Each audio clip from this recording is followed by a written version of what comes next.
Check, check, check, check, check. Dude, you missed your cue. You're supposed to come in with that incredible rap intro that we've been working on. Where were you, dude? Are you just that hot freestyle that I'm dropping? Yeah, you know that MGK replica shit you've been working on. I cannot freestyle rap to save my life. Really? Oh yeah, no way. Are you an MGK fan? I could do like an improv team rhyme game. I'm pretty good at that. But if I had to actually drop some real like freestyle rhymes, if you really had to spit, yeah, there's just no way. Are you an MGK fan? I don't even know who you're talking about. Machine Gun Kelly? Oh, no, not really. No. Really? Interesting. You know, I mean, you're familiar with him, obviously. I'm aware of him. I'm not really familiar with him. I'm only familiar with him because he's had some beef. See, there I am dropping actual rap lingo. He had some beef with M, and it got pretty intense as those things go, at least as intense as it can get between two Caucasian rappers. There was no actual gunplay, to my knowledge. Ironically, given that his name is MGK. Really passive-aggressive rumors spread around the country club about one another. Exactly. Talking to caddies and waitresses and shit. All right, so we've driven the car off. Let's talk about Tekashi 6ix9ine now. Oh, yeah. Actually, we should talk about that guy at some point. Is he out of prison? Probably. I don't know. He's probably not. I should check into this. He probably is or is not out of prison because we are cutting edge in terms of rap knowledge on this. In fact, we're going to switch this to an all rap format in the near future. Oh man, he just looks so crazy. I don't know what it is about Gen Z, but they just love face tattoos. Yeah, I don't get that. Like, I actually understand the concept of getting a tattoo. I've really thought about that many times, but I'd get it where a place where I could cover it. Yeah. I certainly wouldn't put a big 6ix9ine on my face. Man, I mean, they're becoming so normal that they're totally cliche at this point. People giving corporate presentations, you can see, have tattoos like coming up over their collars on their neck or down on their hands, out of their cuffs or whatever on their shirts or jackets. Right, it's just ridiculous. Yeah, when I saw Bill Gates come out with that tear tattoo, I'm like, wow, he's killed people. When you saw Bill Gates come out with that Q tattoo on his forehead. yes. And that giant coronavirus, over each eye, I'm like, wow, that is fresh. Speaking of fresh, we're actually going to talk about a topic today, at least I think we are, that is super fresh, super current. And the good news is I'll be my usual laggard self and we'll publish this in 3 weeks after the whole story is blown over. But we're going to talk today about defunding the police.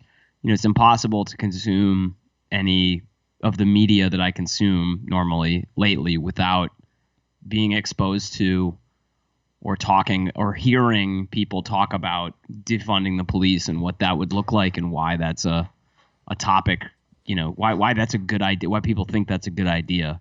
This is such a fraught topic in the best of times, and right now is like a completely unique powder keg. Just a complete powder keg. And we talked. I was texting you last week. This is now that I'm recording this in Manistee, Michigan, because I thought it was best to just kind of skip out of the city of Chicago.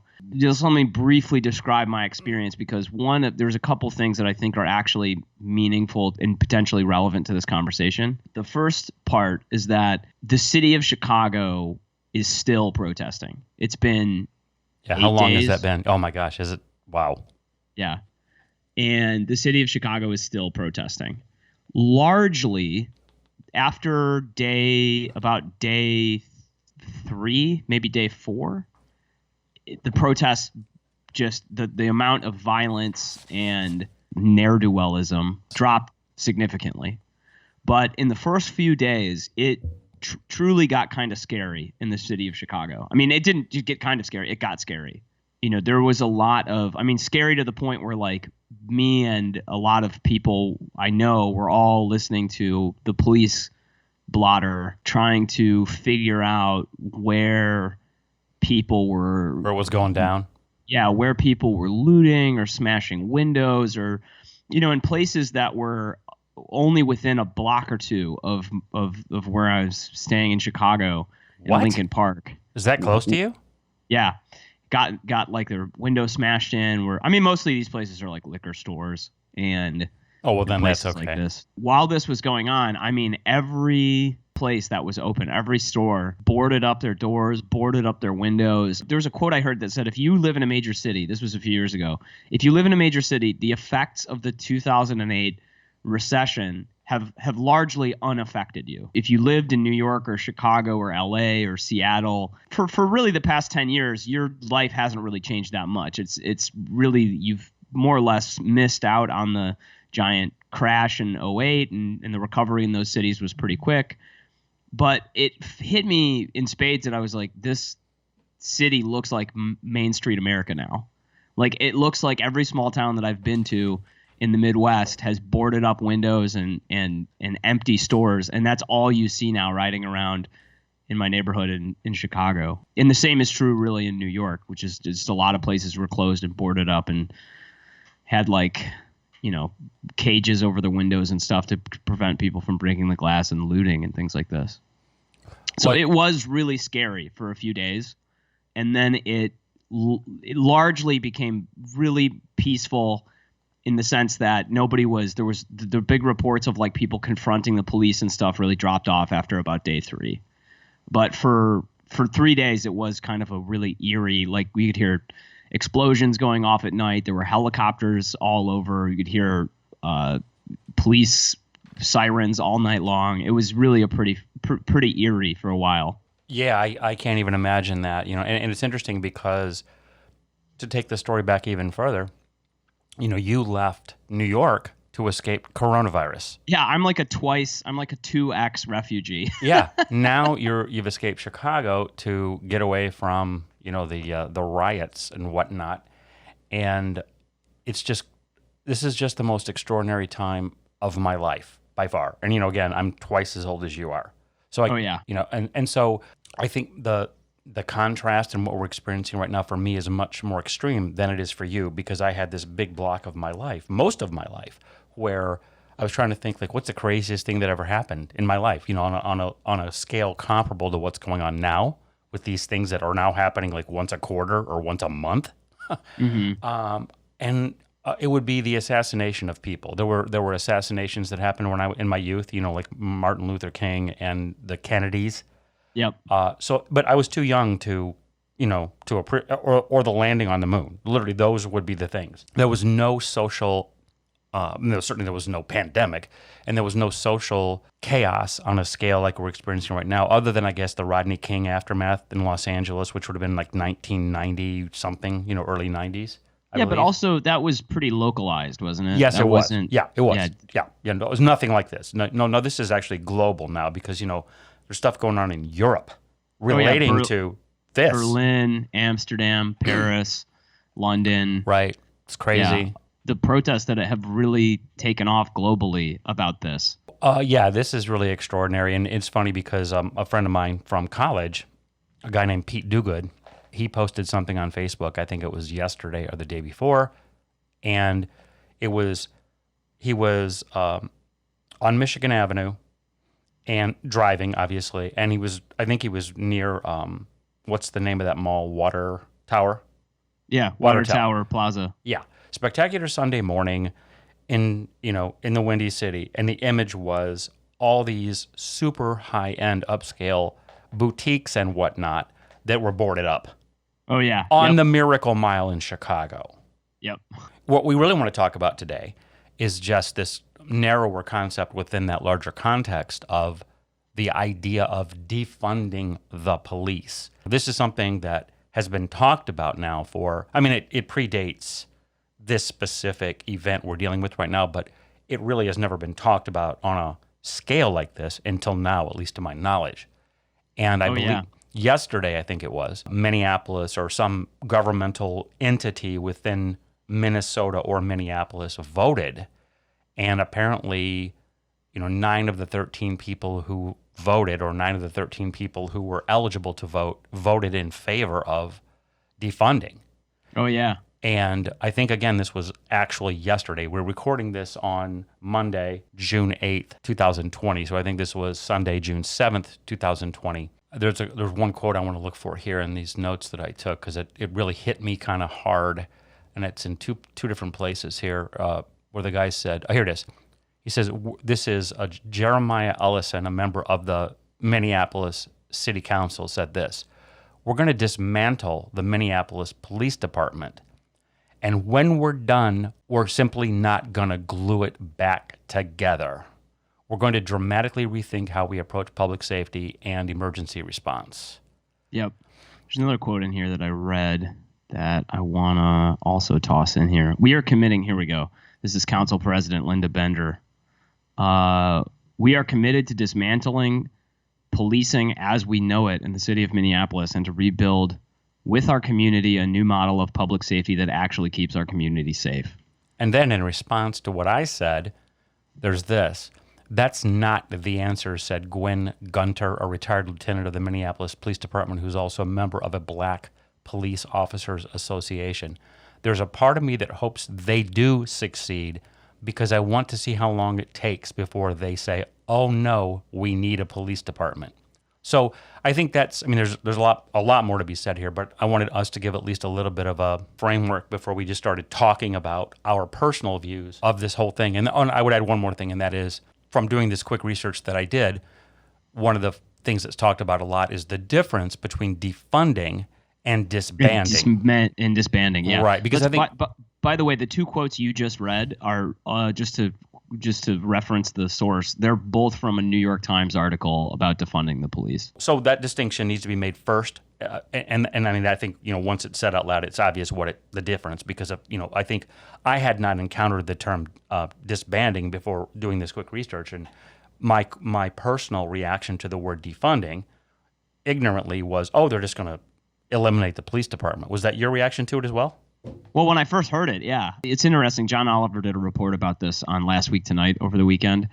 But part of what he was joking about when he did the report was like, when you hear the term defund the police department, you think, are you fucking crazy? Like that, it's the getting rid of police whole cloth. It sounds like a completely terrible idea. And truthfully, it's not exactly that. Now, disbanding is a more radical, different approach. But defunding is not exactly what that means, just to be clear. Yeah. So once I read a little bit, it became clear that defunding doesn't mean stopping funding. It means reducing funding. So I think that, again, maybe it's just me who's interpreting it this way, but I think that defunding, they need to come up with a better term than defunding, but it's too late now. It is what it is. Yeah, it's too late. It's too late in the game now. Yeah, but I just wonder how many people who are protesting and demanding defunding think that it means disbanding, because I think a lot of them do. They I don't know. That's a good question. They probably, a bunch of them do, and they probably, were you to make the distinction to them, they probably would go, no, I want the police disbanded, period. Yeah. And there's information in this stuff that I've cobbled together that says that too. That there are people who fully understand or who want defunding to mean the actual abolition of police. And in fact, it's what's his name, Bongino, Dan Bongino, who's a former cop, former NPD officer and Secret Service in the Obama administration. He's what most moderate people would refer to as right wing. He has his own. He's a featured guest on Fox News a lot, and he has his own podcast that's very popular that is very much conservative. But a couple of quotes from him. He said defunding the police would be the, quote, the single most catastrophic, deadly public policy decision we have seen in the modern history of the United States. And he went on to say, he called the defunding the police an abomination, asking, what kind of a message do you think this sends to a murderer or a terrorist or a gang member or a drug dealer slinging crack on the corner of a neighborhood? Now, he's clearly, at least my interpretation of what he's saying, he's thinking they're meaning disbanding. Yeah, I mean, well, first of all, I think that he thinks that they're meaning disbanding. And then secondly, I think he probably wouldn't change that message whatsoever if either way, yeah. The distinction was explained to him. No, I agree. I agree. And I think he does understand the distinction, just given who he is. I mean, he is a law enforcement guy. But I think his comments actually, in my opinion, make sense, even if he's referring to defunding in the sense that it's just a diminishment of the police. Because, I mean, honestly, and you just hinted at it in something you said that I can't quote you. You just said it when you were talking about, what John Oliver said about whole cloth elimination of police. Let's start with that. Would you agree that that is insanity? Yeah, I think that's I mean, there needs to be a law enforcement function. That's just period. Totally. Like, getting rid of it wholesale, I think, is a ridiculous idea. I mean, every civilization since time immemorial has had to have a way to enforce laws and protect the community from people within the community who don't want to abide by those laws. I mean, it just makes sense. I was listening recently to a talk on Vox where someone was arguing. They were like, we have this concept of the state has a monopoly on violence, according to, and that's from the modern era. That's a 300, almost 400-year-old concept by Thomas Hobbes, who wrote the book The Leviathan. And the concept was all of us together collectively through the social contract give our personal use of violence to enforce our rights in our own life to the state, and the state then has a monopoly on that violence. I think it's ridiculous to move away from that. I think that's a social technology that's been really successful because, societies that have vendettas and personal, people are trying to, use honor culture, bits of like vengeance against people who have wronged them. I mean, just very clearly don't function as well as societies that have codified groups of laws and a mandate from the state to enforce those laws amongst the people. I mean, that's just really clear, I think. I agree. I mean, just try to imagine operating a business, in an environment in which there's absolutely no law enforcement person you can call on to protect your business or to provide even the stability necessary for you to, conduct business. I mean, it doesn't make any sense. Oh, totally agree. And I don't want to get off on this tangent now, but I think we should talk about this at some point during this conversation, because we were talking about the fact that you had gone from Chicago to Manistee, where your parents live, and you were going to be there for a couple of weeks. And we just started talking about that. And that led to one of us saying something like, I could see this being a trend. Like, I could see this being an exodus kind of a thing where, continuing what you just said, that if there really weren't police officers, where would you rather be? Would you rather be in a Manhattan or a Chicago or in a small town America? If there weren't police officers, I would much rather be in a small town. I mean, it's not even close. Just period. Yeah. Just by sheer fewer potential threats to you. Because in a city, I just can't even imagine again, I think it would look a lot like these riots. I really do, because if I was a criminal, and how many people you think there are out there who are not criminals because of the fact that they respect the potential for being caught? I think there's some truth to that. I think that just to talk through down this rabbit hole for a moment, I think that because I want to return to my point about the Leviathan and the state mandate on violence. But oh yeah, sorry. I think that in that world, it would look a lot like, South Africa, like in Durban or Johannesburg or something, where people have to hire private security basically to constantly follow them around or be around for an emergency call in case something happens. And I mean, there would be potentially market solutions that would step in to try to provide this kind of security, but it's just ridiculous. It would, and it's economically unviable for most people. Most people couldn't afford security. Yeah, wouldn't be able to afford it, which is interesting because that's a socialist concept, which is that there's the police are essentially a socialist function of value provided by the state. But let's table that discussion for a moment. Yeah, go back to the Leviathan. Just to return to the concept of the Leviathan, Hobbes, the idea that Hobbes had was that without a state that ensures certain stability and provides a certain amount and through that stability and mandate of violence is able to create a space where people can create lives for themselves. Outside of that, in a state of nature, life he imagined was nasty, brutish, and short. That's the actual quote that he used. And it's interesting because that you can contrast that with Rousseau, the French philosopher, who believed that man existed in a state of nature and everything was pretty much in harmony. And the quote that he has is, "Man is born free, but is everywhere in chains." And the concept behind it was human beings are supposed to be, living together in family groups, and it's only when people have these institutions that they create around them, that's where the problem comes in. Really? That otherwise everything would be mostly pretty much okay, and there would not be real huge disagreements. This was Rousseau's concept of man in the state of nature. In the 300 years since Rousseau has written that, archaeology has shown us that that's horrifically wrong. Yes.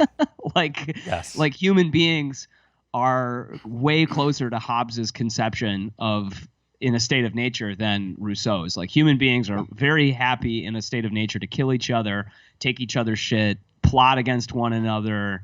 I mean, there's just all kinds of horrible things that human beings in a state of nature did to one another. And I think that the state mandated violence makes sense. I mean, so when I heard this talk on Vox, even though I totally respected both of the parties who were talking about it, the idea that we're like, well, maybe we should rethink policing from a model of human behavior that comes from, people genuinely are, better off without guardrails than they are with them. I think that's nuts. Yeah. Yes. I think it's just flatly nuts. But I do want to say this because I think it's important to be said. We're like 28 minutes in here and we haven't said it yet. There is truly a problem with policing in America. Me or the listener or you may disagree on that fact and exactly what degree, or even qualitatively if there's a problem in kind.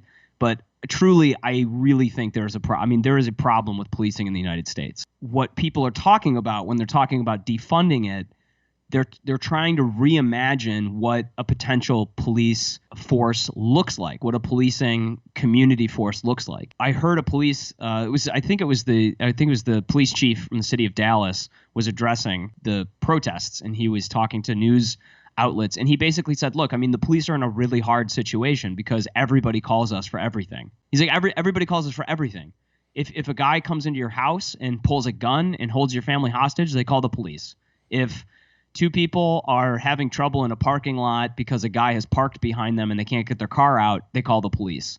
If people are up late playing music loudly and on a weeknight, they call the police. The problem is that there's a guy on the street corner saying weird things to a telephone pole and yelling to himself, they call the police. It's like all four of these situations do not require the same level of law enforcement or the same approach of law enforcement, and yet we only have one law enforcement body. Does that make sense? Total. And I think that's a really valid point. And I think that there's a whole series of really interesting things to talk about within this larger topic, and also just in response to what you just said. So let me respond to that. So first, regarding whether we do or do not have a real problem with police, I disagree with you there.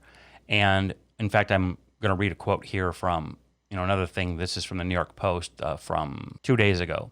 And basically, I'm reading this without context. I mean, it'll be self-explanatory. The lie that social spending has taken a hit interlocks with the media-created myth that it's open season on unarmed black men in the United States. 15 unarmed black men were killed by police last year, as opposed to 25 white people, according to the Washington Post's database. But black people are much more likely to have police encounters than white people. In an average year, about 49 people are killed by lightning in the United States. So 49 people are killed by lightning. 25 white people are killed by police, or were killed by police last year, 2019, and 15 black people. So that absolute value context needs to be understood. Like, I look at that and think, oh my God, like when I read that, I was in disbelief. It was like, what? And again, I didn't fact check this, but again, he's quoting the Washington Post, which is a hard liberal leaning entity. So if that's what the source was, I tend to think that if anything, it's inflated, not understated. Yep. Those numbers are crazy low. So that's my first point. The second point I would make is that for anyone to think that, I don't care if you replace the police with, some other body or organization, or if you come up with a series of similar or conceptually similar things, like as a natural extension what you just said about how the same people who show up to facilitate a domestic dispute are the same people who show up to talk to a crazy person talking to a telephone pole, are the same people who are showing up at a murder scene. I can't envision a scenario in which there are different, entities responding to those different kinds of scenarios, and I don't see anything wrong with that. Yeah. But for anybody to think that by merely doing that it's going to solve the problem, I think that's really naive, because human beings are by nature not infallible. Human beings make mistakes. They just do. Was this situation that sparked all this egregious? Oh, fuck yes, it was egregious. It was horrific. And no one disputes that. That's one of the things that kills me about this whole thing is, like, have you found anybody who said, oh, what the police officer did was appropriate? And I haven't seen a single person say that. Not one. So the point is that, like, nobody thinks that was correct. And my bigger point is that as long as people are interacting with people, as long as the police are comprised of human beings, they will make mistakes. And that there's just nothing you can do about that. So to me, what's more relevant, what I think people should be examining, and to my knowledge, no one is, at least I haven't seen it. To me, what's more relevant is how often are these things happening? Because my view of it, again, I don't have any evidence to point to other than the fact that every time it happens, there's a national crisis.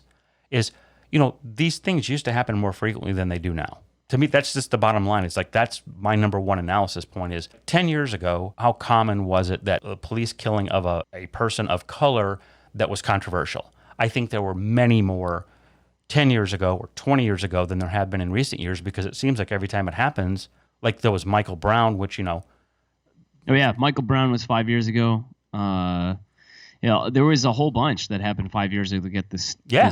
That's my point. Eric Garner was 5 years ago. That's my point. That's my point. Things have clearly gotten better. They clearly have.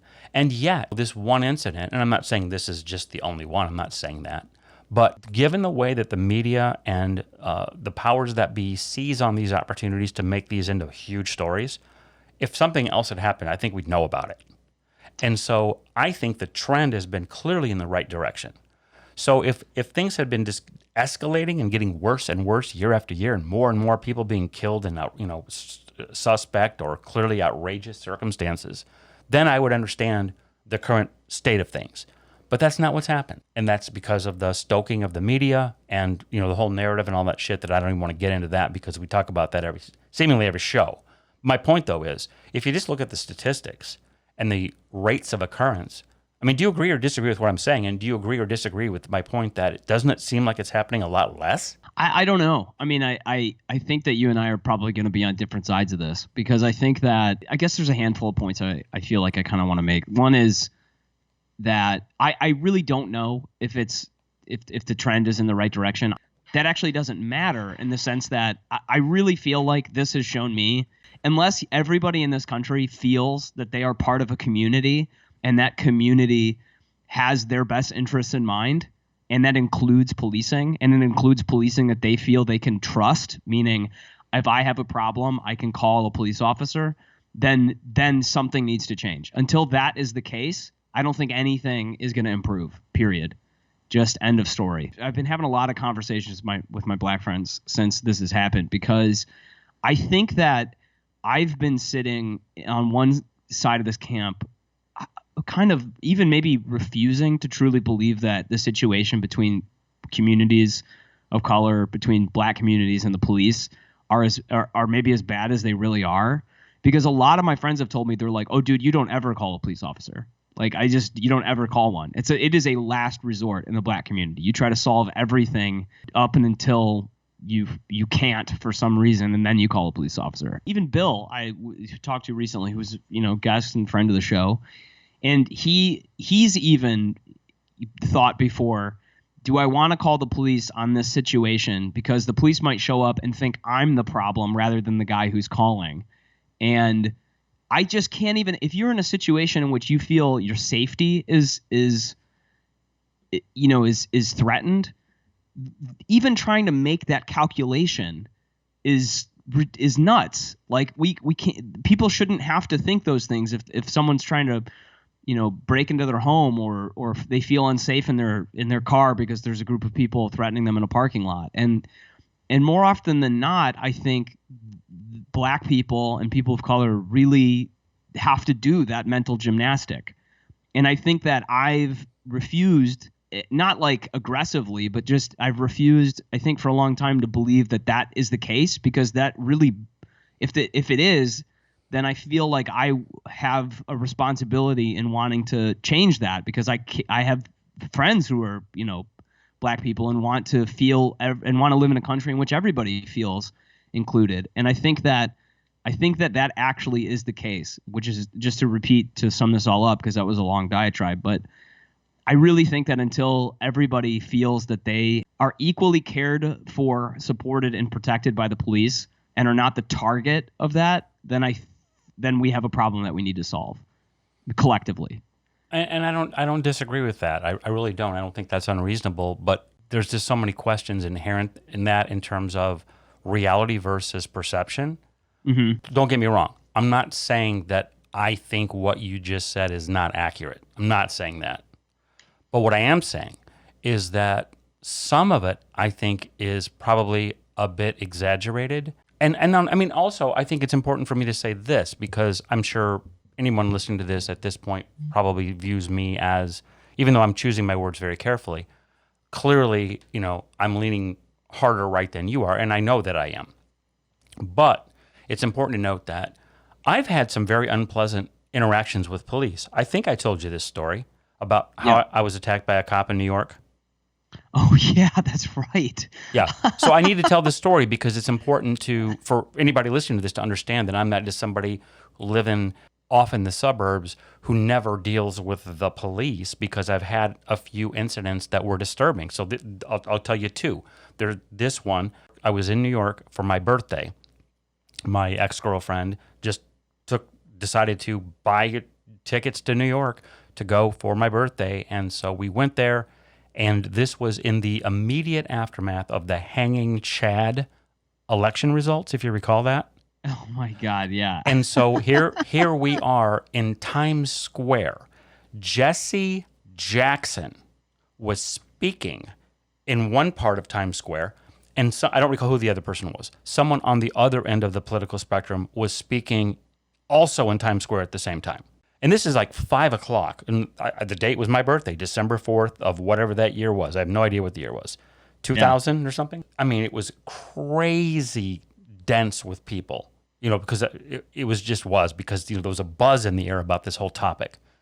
And at one point I came face to face with a cop who was carrying, I don't know what those things are called, like a barricade, those metal barricades that they just put up to like form lines and shit.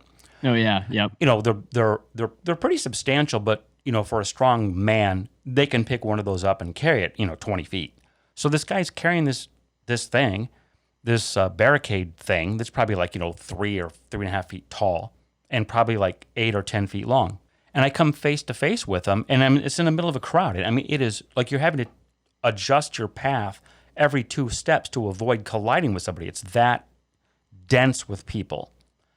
And I come face to face with this cop, and we do one of those classic, like, I'm trying to get around you, so I go to my right while you go to your left. We, like we're dancing for a second. Like I go this way, you go, I'm mirroring him without trying to, or vice versa. So this cop looks at me, and he just gets this look, and this all happens within the span of 1 second.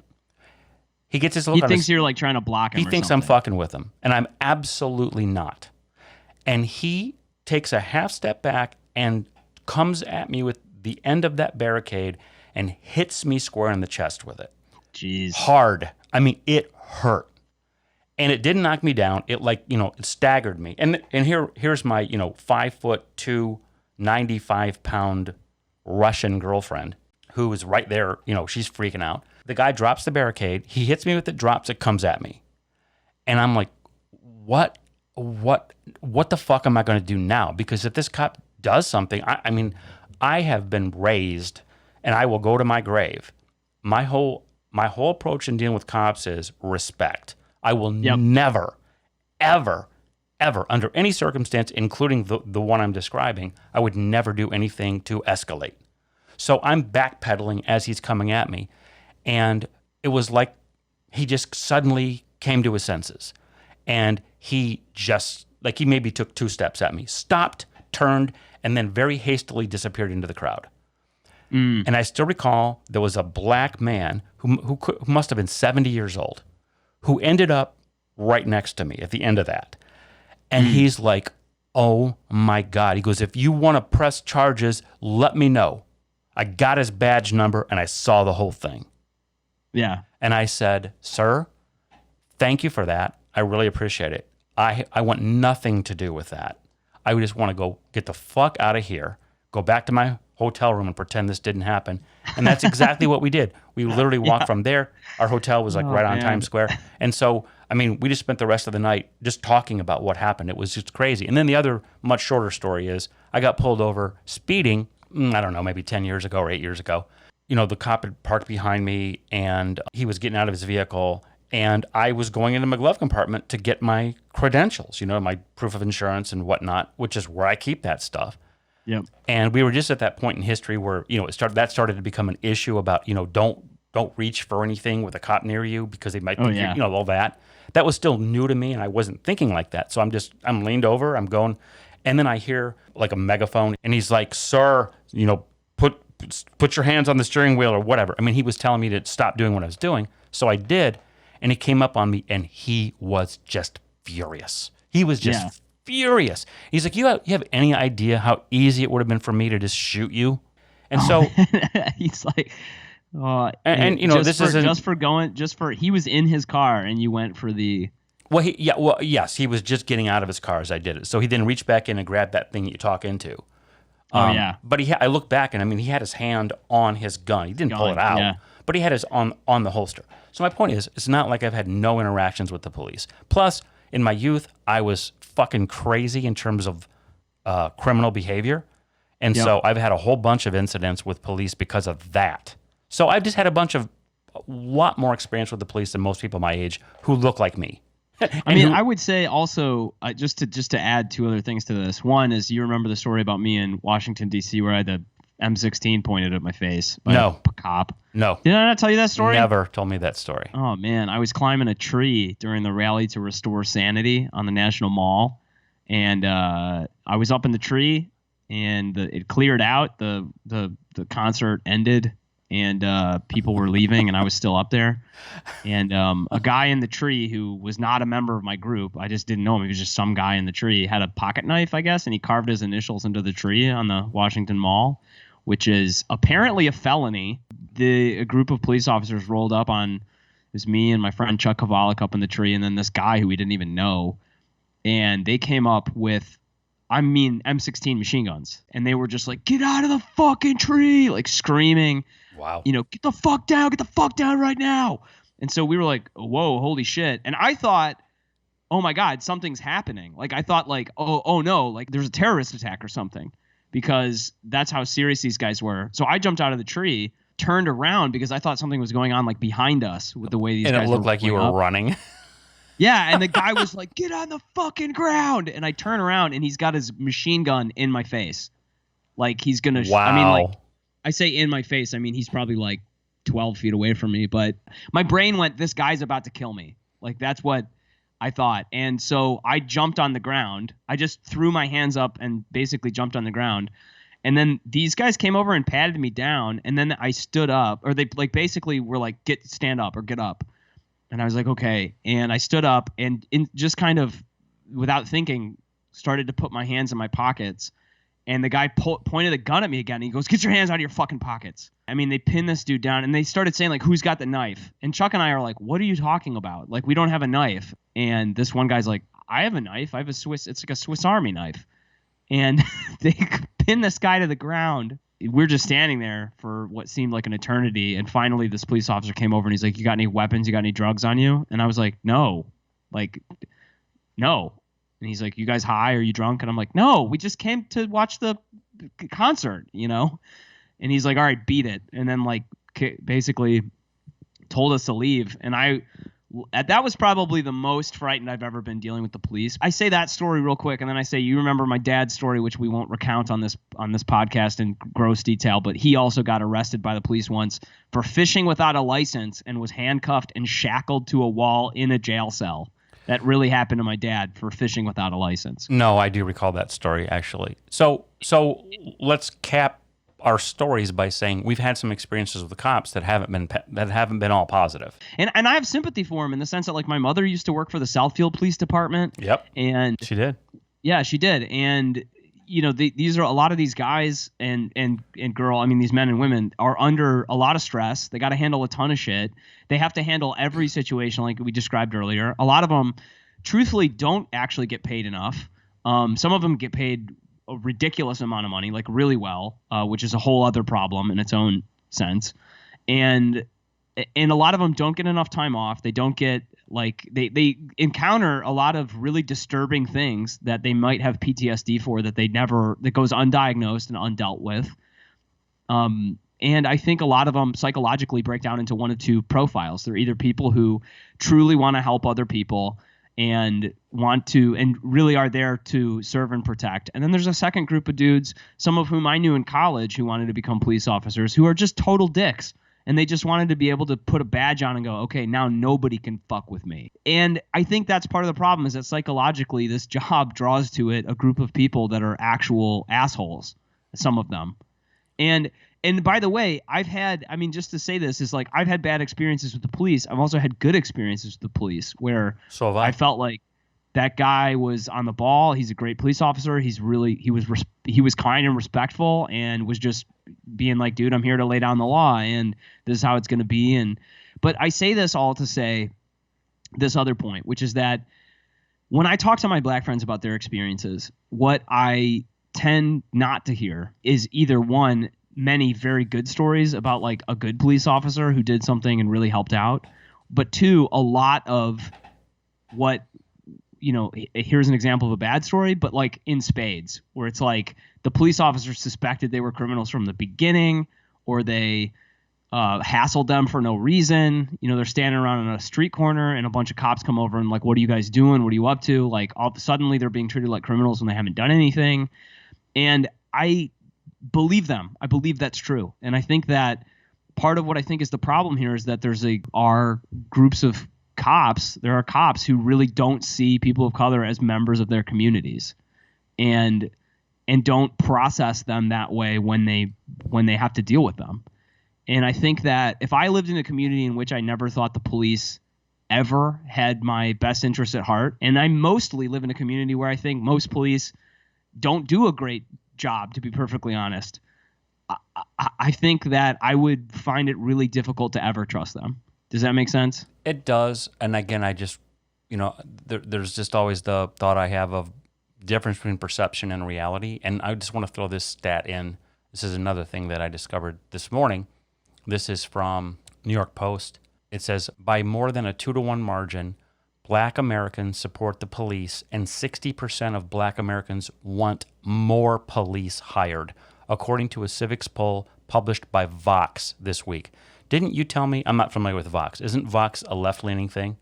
Oh, yeah. Vox is staunchly liberal, for sure.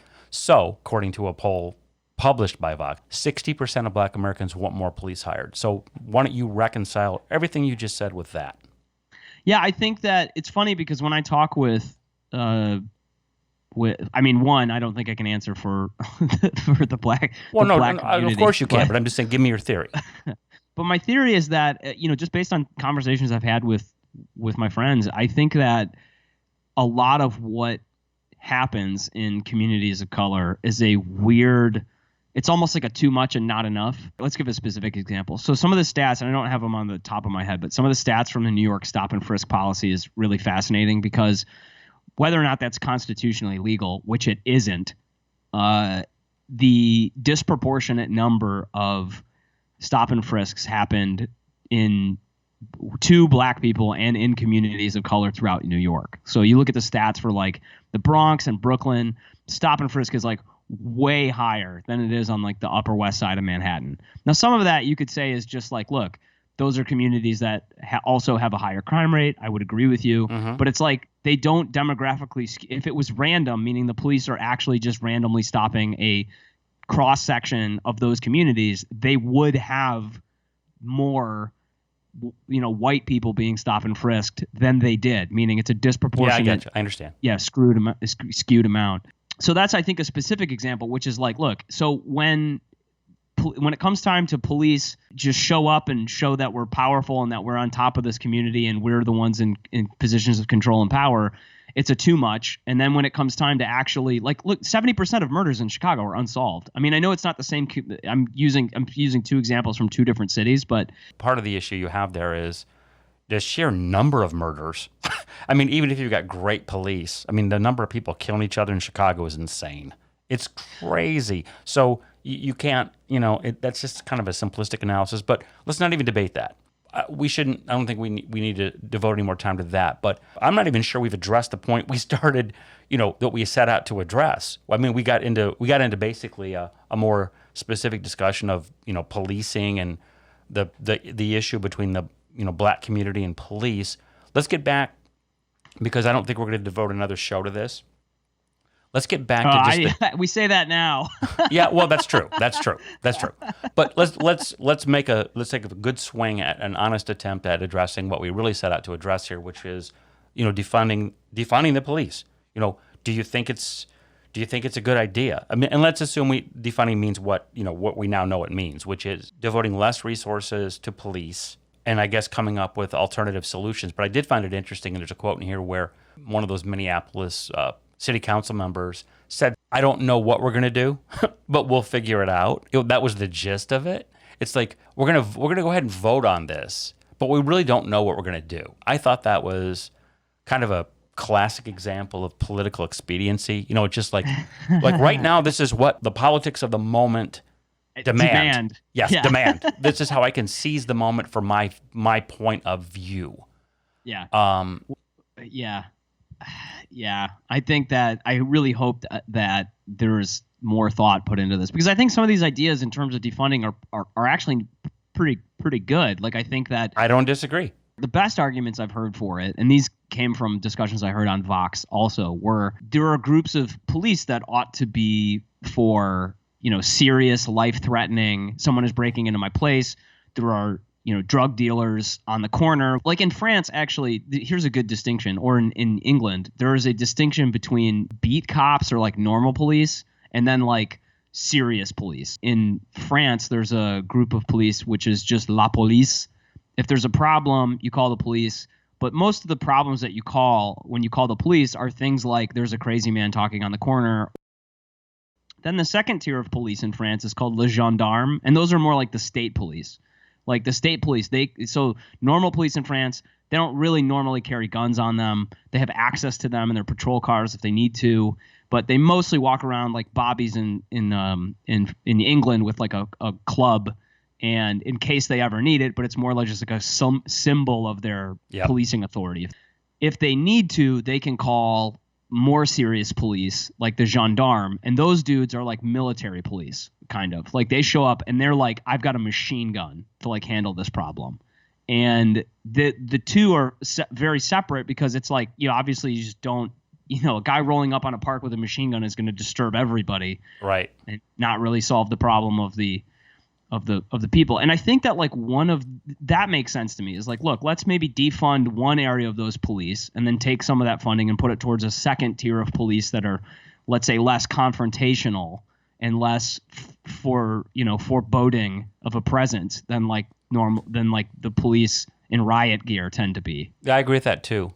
No, I agree. And I think that makes sense. I think that's a good idea. And again, I do think what you said a moment ago about there being some positive aspects of the general idea of dividing the police or limiting them in certain situations. I would never say that makes no sense.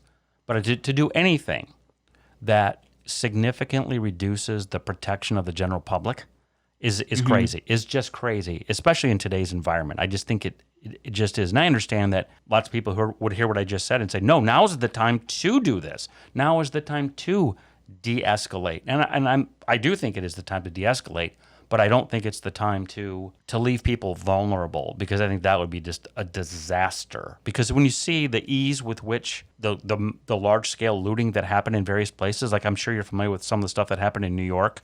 Like I read an article that just blew my mind about how organized shit was in terms of there were crews rolling up that had extended networks of people, like people on scooters that were blocks away, like reporting when the police were close.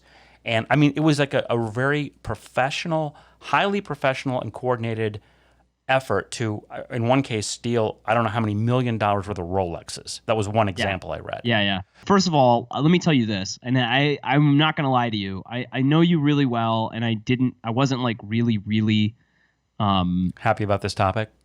Well, I wasn't really happy about this topic. I felt like this was something we needed to talk about, but I was a little bit scared that I was like, we're going to get on this and Uncle Mike is going to be like, the looting and the looting and the looting. And I was Have I done it? No, you haven't. And that's what I was going to say. I was going to say, we're an hour into this, and this is the first time you really mentioned it. And we've gone through a whole bunch of other, and we said right at the beginning that obviously it's reprehensible what happened to oh yeah, George Floyd is horrible, and no person, no defending it. Yeah, there's no defending. And I'd go so far as to say, if you're on the other side of that and you think, well, what I think happened to George Floyd is fine, let alone like maybe he deserved it, I would say you need to take a serious look in the mirror and have a conversation with your priest, because I don't know if you have a soul. Like, that was horrifying to watch. And I think that all reasonable people with a heart would agree with me. But I agree. But I was going to say, I just want to say that my concern was that you're going to get on and make a big point about looting right away. And it's been an hour, and we've only now kind of gotten to it. And I think that actually makes me happy, because I was really concerned that I was going to have to be like, man, Uncle Mike, if you care more about a Macy's getting looted than the police killing unarmed, surrendered black people. But that's not at all the point that you made. And I just want to draw out that I feel thankful that did not happen, because I was not that I really thought it was going to. But I thought it was some outside possibility. So you know what I mean? So the biggest takeaway I'll take from this entire conversation is just what an asshole you really think I am. and I'm okay with that. I'm okay with it. I really am. I'm very objective. It's like I know what an asshole I am. I'm just not an asshole like you think I am in this narrow context. But I'm very much the asshole in a whole bunch of other contexts.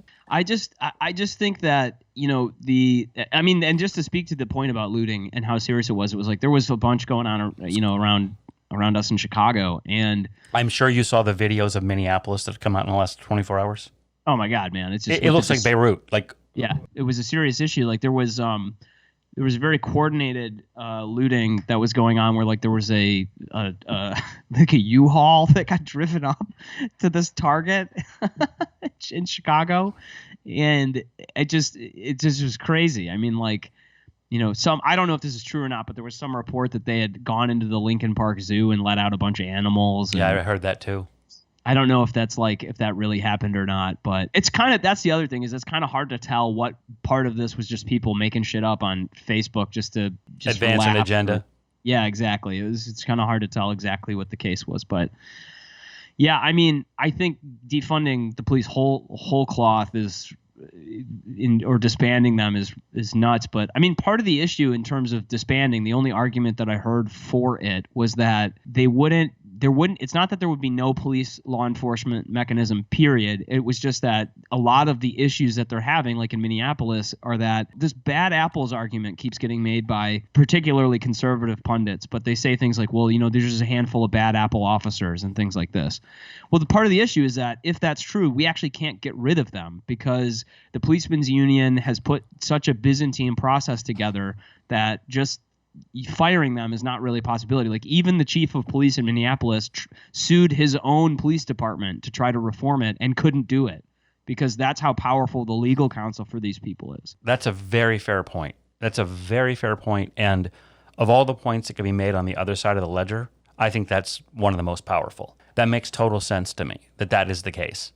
And I think that does need reform. In some of the demands, like Black Lives Matter listed a series of 5 demands that they had, nationally. And honestly, they're all reasonable. I mean, they're basically like, look, we need to be able to get rid of bad officers, just period. And if they have a track record of, like, a lot of communities are thinking about Illinois might actually do this, licensing police in the same way that, I mean, like hairdressers have to be licensed. You know what I mean?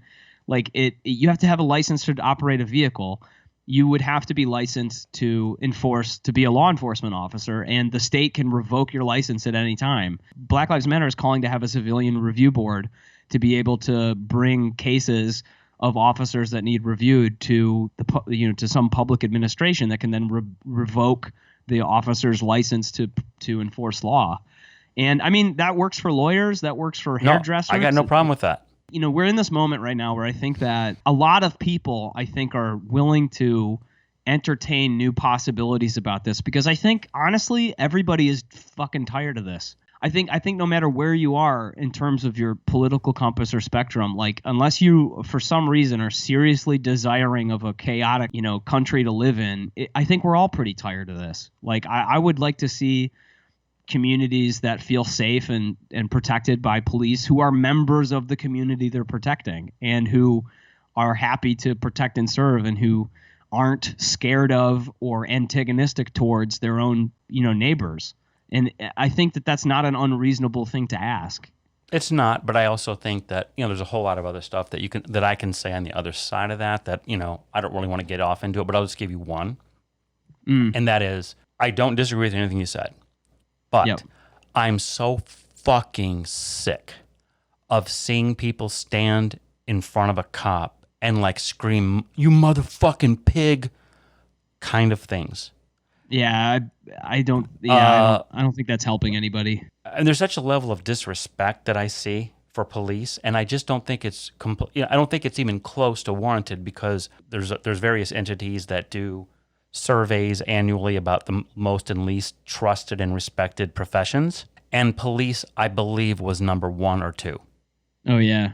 And so if it was just like a given that police are dirty and that there's a huge percentage of them that are bad, then that'd be one thing. I just don't think that's the case, and that's not to dismiss at all the very valid points that you made a moment ago, which are very valid, about the fact that there are known bad police that are still police because of the crazy protections they have from powerful union forces, that kind of thing. Clearly needs to be solved, absolutely. But I still think that doesn't justify, the militancy and the attitude that I see from so many people. And what my view, I view this really simply, and I'll never back away from this statement, which is the minute that you actively resist a cop, all bets are off. Now, I want to be careful here. That's not to say that if a cop just runs up on you and starts hitting you, that you can't defend yourself. That's a different story. And in fact, I saw a video recently that enraged me, in which this guy, police were yelling at him to like stop, and this dude, who was a black man, put his hands up, then he put his hands behind his head. Oh, this was this in Los Angeles? I have no idea where it was. But this cop ran up behind him and kicked him, like jumped like a World Wrestling Federation move, where you fly forward with your feet going forward, and hit this guy in the middle of his back, knocked him down, and then, like 2 or 3 cops jump on him. And I'm watching that like, that's just fucking crazy. So I'm not at all allowing or condoning that type of shit. But if cops are just telling you to stop, and you don't stop, and I've seen a whole bunch of these videos too, where cops are yelling at somebody to stop walking, and they just keep walking. And then at one point, the video I'm thinking of, the guy goes puts his hands in his pockets, which, it's like the guy's asking for the police to do something to him. So, we can't overlook the fact that I'm not saying 100% of the time, because I know it's not, but it does take 2 to tango a lot of the time in these situations. And I just believe if you just say yes sir, no sir, yes sir, and you do what you're told, I think the odds of something happening to you, they're not zero. I'm not saying they're zero, but I'm saying they are, I think, 1% or 2%. Whereas the minute you start showing yourself to be actively militant or worse, I think your odds go up 50-fold or at least 20-fold. Look, I mean, I think people should be respectful towards police officers. I think that it made me just as angry this time to watch people doing that in protests as it did when I saw them doing it during the protests about wearing masks in public. People bring guns to the Lansing, Michigan State Capitol. That's insane. Like, that shows a bizarre level of disrespect. I think it's nuts, and I don't like it in either case. I will say this, because you're like, it enrages me when I see that. It enrages me when I see videos of police officers charging through Lafayette Square to a bunch of clergy and peaceful protesters, shooting tear gas and then punching an Australian film crew in the face. Like, that happened. It did not happen. It was all on record. Yeah, I don't know what you're talking about. It also enrages me when I see Buffalo police knock down and knock out, causing a concussion and head trauma to a 75-year-old man who has just happened to be in front of them when they decided they were no longer putting up with protesters. It also enrages me when I see Los Angeles Police Department shoot and blind with a rubber bullet a homeless man in a wheelchair who could not get out of the way because he's in a wheelchair. There's so many examples of this through this protest that it's like it's nuts. Like, the police use of violence is completely out of control. That stuff infuriates me also. And then I just want to say that, just to bring this back to the main point that I made right at the beginning, we have a social contract, and the social contract is with one another, and it says that I will not use violence and you will not use violence. What we're going to do is entrust an institution outside of ourselves to have a mandate on the use of violence to enforce laws that we've both agreed should be enforced. And the responsibility that group has is in not using that violence arbitrarily or brutally, or it comes with a heavy responsibility. And I think that there's a lot of police in the United States, and not all of them, but a lot of them, that don't feel that responsibility at all. They feel like, I have the power to use violence, so I'm going to go ahead and do it, rather than I have the solemn responsibility to use violence. And I think that, the best argument I've heard for the violence that protesters have been using is that the social contract has already broken down for their half. Breonna Taylor and her boyfriend may or may not have been dealing drugs. Let's just get that right out of the front of this, right? The police, plainclothes police officers, served a no-knock warrant, broke into her home. When her boyfriend thought that they were breaking in, he took his gun in order to defend his own home from what he thought were people breaking in. He opens fire. They open fire. They never identify themselves as police officers. They kill her. They shoot her 17 times. She didn't have a gun. Then they leave. Then they arrest her boyfriend later. Meanwhile, the person who was actually the suspect in this case was already in custody. Like, I did a rough job of describing those facts, but you can look into it yourself if you're listening to this. The point that I'm making is, like, this kind of shit is insane. And it's not just happening to communities of color. When I was in college at Grand Valley University, there was a guy who was living in downtown Allendale who the police suspected was dealing drugs out of his apartment. Same thing, no-knock warrant, break open his door, throw in a flashbang, walk in, shot him in the chest twice. He didn't die. He lived. There was no drugs in the whole apartment. Like, it's madness that the police get to get away with this kind of stuff in the United States. Okay, and I don't mean to diminish or anything you just said, and I respect the passion you have for it. I respect that you're sharing this stuff with me. I just don't know about it. But I would still say this. I got two final points, and then we'll wrap this up, or at least I'll wrap up my part. You can keep talking, because I think this is a very, we don't have any time limit here, so if you want to keep talking, keep talking. But I want to say two things. One is that, I'll say three things. One, the first is, where I think you and I have a fundamental disagreement is, you look at the police as a larger entity, and you say it's clearly flawed. It has, way too many bad actors.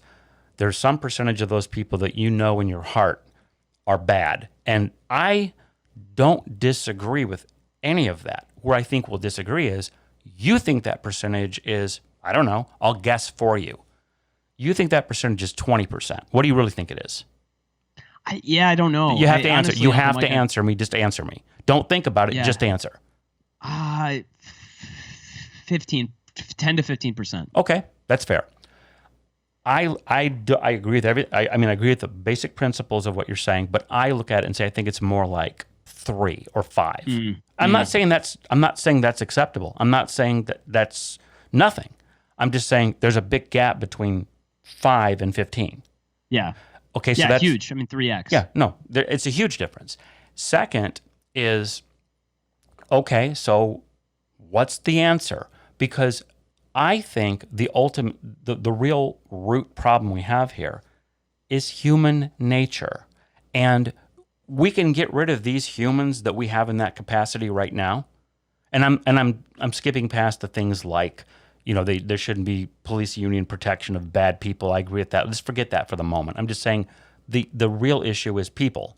You got people. Anybody that's in that position of authority you're going to just have a certain percentage of those people that are like you described earlier about they're doing it because they have a Napoleon complex or they have a power trip complex, or you know what I mean. There's just no getting around that. And as long as that's true, and that will be true until we eliminate humans, then we can get rid of the people we have now and bring in some new people, and they might be a little bit better. But if the real percentage of bad ones was either my 3 or 5 or your 10 or 15, we're going to end up with, it might be 2.75 and 4.8 on my end, or, you know what I'm saying? It's going to be a microscopic difference, I sincerely believe. That's not to say you can't do some things to make it better, because I think you can. But at the end of the day, we're never going to prevent the next George Floyd from happening. And my fear in all this, really my ultimate fear, I mean, I got a bunch, but one of them is simply that feels like we reached the place where every time something like this happens, cities are going to burn. And our society can't survive that. It just can't. And I think that what we're going to see here, if there's, if more of this happens, I really do believe that lots of people are going to be thinking seriously about, leaving the places where they feel the least safe, which will be major metropolitan areas. I mean, that's what happened in 67 and 68. Oh, is that true? Yeah, that's true. That's the major movement. I mean, specifically in Detroit, but in many other major cities. Yeah. A lot of the white flight happened in the late 60s due to the race riots that took place at that time. I cannot believe that didn't occur to me since I live 20 miles from there. Yep. Yeah. And then here's my third and final point. The one you're gonna hate the most. I'm just gonna read. These aren't my words. I'm just reading something somebody else wrote. If Democrats persist with this rhetoric about disbanding law enforcement in the midst of the pandemic and the protests, which have at times been violent or involved looting, then they will be playing right into the hands of President Trump and will increase his chances to win the election this year. The final quote from that piece that I'm reading, indeed, most Americans do not really want to cut funding for the police. A recent poll on race and justice found that less than a fifth of Americans favor a reduction of police departments, and more than half of them are opposed. And this is from thehill.com. This is not Fox News. I'll ask you to just respond to that last point. Do you agree or disagree with that logic?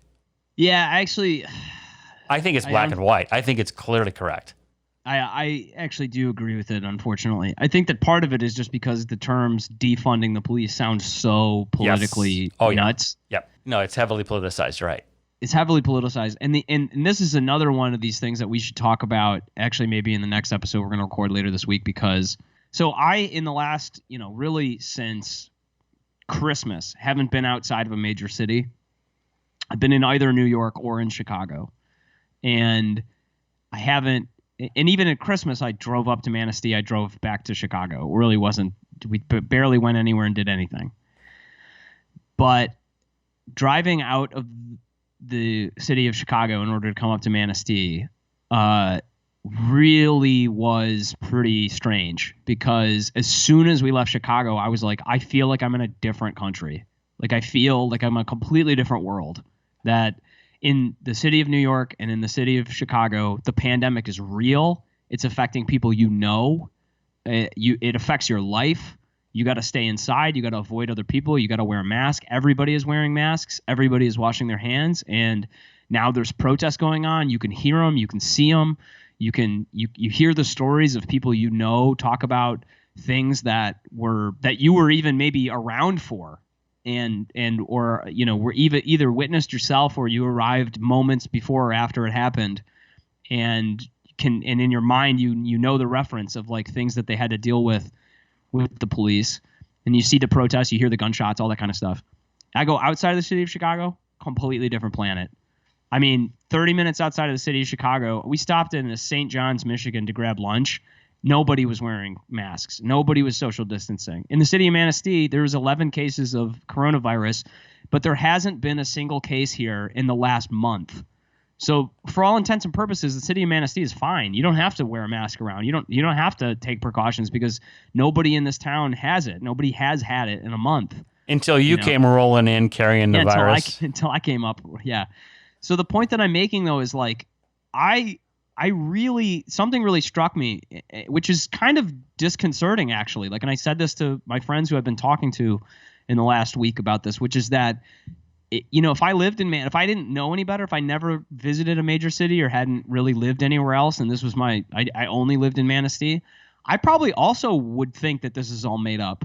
I'd probably think like, this is just bullshit. Like, this isn't real. This is just people in cities getting hyped up over something that isn't real and doesn't affect them. And I don't think this policing thing is real even. I don't think this is bullshit. I know the police in my community don't do any of this kind of stuff. And it really reinforced for me that I was like, this we're living in two countries that are just layered on top of one another. No, and each of them occupy its own reality. No, I completely agree with you. And, I'm just glad I live in the one that I live in.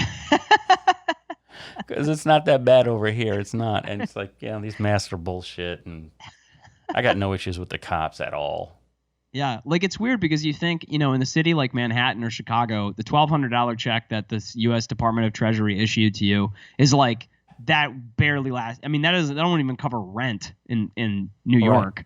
Like it won't. You barely, doesn't hardly help you at all. But in a city like Manistee, a $1,200 check could last you like 2 months. There's just very little. Well, you don't have a lot to spend money on. Right. And if you're lucky enough to be one of those people who can actually manufacture your own meth, well, hell, that could last you like 4 or 5 months. We are on different, we have disagreements here. I wouldn't say we're necessarily on different sides of this issue. No. But I think that we've got some nuanced disagreements, but this was a good one to talk through. As always, I learned stuff from you.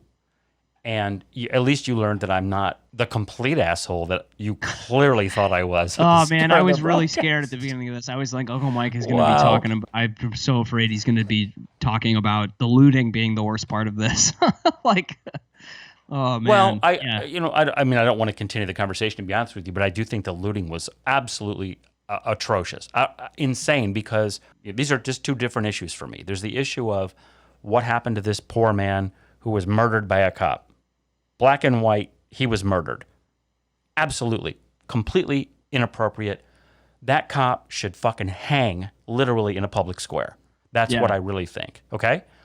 But that is entirely separate from burning some poor person. I don't mean poor financially. I mean just some random schmuck who happened to own a CVS or a restaurant or a whatever. I mean, imagine if you're one of those people. And like, I'm sure you saw all the videos of like black-owned business owners who were crying and talking about, Oh yeah, there was a lot of businesses in Chicago that on the front of the store it said owned by people of color. We support the protests. Please do not harm our business. And lots of those places were burned down and looted and destroyed. I mean, in Minneapolis they were for sure. Yeah, I mean, yeah. And to me, there's just this is classic. For me, everything. It's not one issue. You're saying these are two, and I think they are. To your point, it's like, if you were to ask any random, most, I would say not any, but most protesters who I knew who protested or who, I would gather would be at a protest. If you ask them, what do you think of the looting and lawlessness that takes place, they would probably, one, get angry at you for conflating them with that, and then two, agree with you that it's terrible and it shouldn't happen. Right. And I think that that's the appropriate response. It is. But the final thing I'll say on this is I just think that it's classic two wrongs don't make a right.